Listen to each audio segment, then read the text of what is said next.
గత కొంతకాలం నుంచి పెరగడమే తప్ప తగ్గడమే తెలియని పొత్తిడి ధర ఈ వారం అనూహ్యంగా దిగొచ్చింది. యుఎస్ ఇరాన్ వార్ టెన్షన్స్ తో ఈ వారం బంగారం ధర భారీగా పతనమైంది. ఓవరాల్ గా వారం మొత్తం మీద పొత్తిడి ధర 10% పైగా తగ్గింది. 2011 తర్వాత ఒక వారంలో ఈ స్థాయిలో గోల్డ్ రేట్ తగ్గడం ఇదే తొలిసారి. యుఎస్ ఫెడ్ వడ్డీ రేట్ల తగ్గింపుపై ఆశలు ఆవిరయ్యాయి. వడ్డీ రేట్లను మరింత పెంచే అవకాశం ఉందని యుఎస్ ఫెడ్ సంకేతాలు ఇవ్వడం గోల్డ్ సెంటిమెంట్ ను బలహీనపరిచింది. దీంతో యుఎస్ ఫ్యూచర్స్ లో ఔన్స్ గోల్డ్ $4,500 దిగువకు పడిపోయింది. ఇక సిల్వర్ కూడా ఇదే రూట్ లో కొనసాగుతుంది. యుఎస్ ఫ్యూచర్స్ లో ఔన్స్ సిల్వర్ $68 దిగువకు పతనమైంది.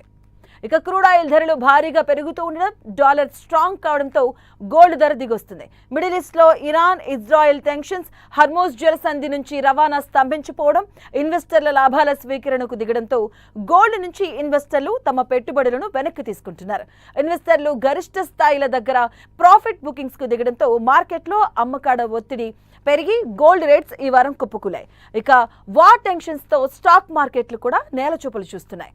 ఈ నష్టాలను భర్తీ చేసుకునేందుకు మార్జిన్ అమౌంట్ చెల్లించేందుకు తమ దగ్గర ఉన్నటువంటి లిక్విడ్ అసెట్ గోల్డ్ ను విక్రయిస్తున్నారు. దీంతో ఈ వారం గోల్డ్ రేటు దాదాపుగా 10% దిగొచ్చింది.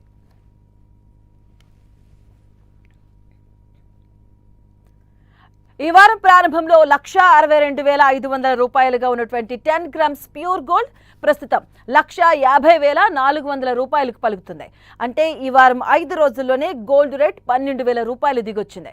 ఇక సిల్వర్ రేట్ కూడా ఈ వారం ప్రారంభంలో $2,63,000 ఉంది.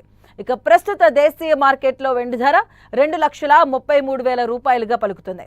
అంటే ఈ వారం 5 రోజుల్లో $30,000 పైగా వెండి ధర తగ్గింది. మరోవైపు పెళ్లిళ్ల సీజన్లో గోల్డ్ రేట్స్ దిగివస్తూ ఉండడంతో సామాన్యుల్లో సంతోషం వ్యక్తమవుతుంది. 2008 అక్టోబర్ తర్వాత ఒక నెలలో భారీగా కరెక్షన్స్ రావడంతో ధరలు ఇంకా తగ్గుతాయా లేక పైకి వెళ్తాయా అన్న చర్చ ఇప్పుడు జరుగుతుంది. అయితే ఇన్వెస్టర్లు వేచి చూసే ధోరణి అనుసరించాలని మార్కెట్ అనలిస్టులు సూచిస్తున్నారు. ఇక భారీ పతనం తర్వాత ధరలు ఒక పరిధిలో స్థిరపడే అవకాశం ఉందని అనలిస్టులు అంచనా వేస్తున్నారు. ఏప్రిల్ మొదటి వారం వరకు గోల్డ్లో అమ్మకాల ఒత్తిడి కొనసాగే అవకాశం ఉందంటూ ఎక్స్పర్ట్స్ అభిప్రాయపడుతున్నారు. ఇక లాంగ్ టర్మ్ ఇన్వెస్టర్లు ఈ పతనాన్ని చూసి ఆందోళన చెందాల్సిన అవసరం లేదని, ప్రతి కరెక్షన్లో పెట్టుబడులను కొనసాగించాలంటూ సూచిస్తున్నారు. మార్కెట్ అస్థిరంగా ఉన్నందున ఒకేసారి పెద్ద మొత్తంలో కాకుండా చిన్న చిన్న మొత్తాల్లో ఇన్వెస్ట్ చేయడం సురక్షితమని ఎక్స్పర్ట్స్ సూచిస్తున్నారు.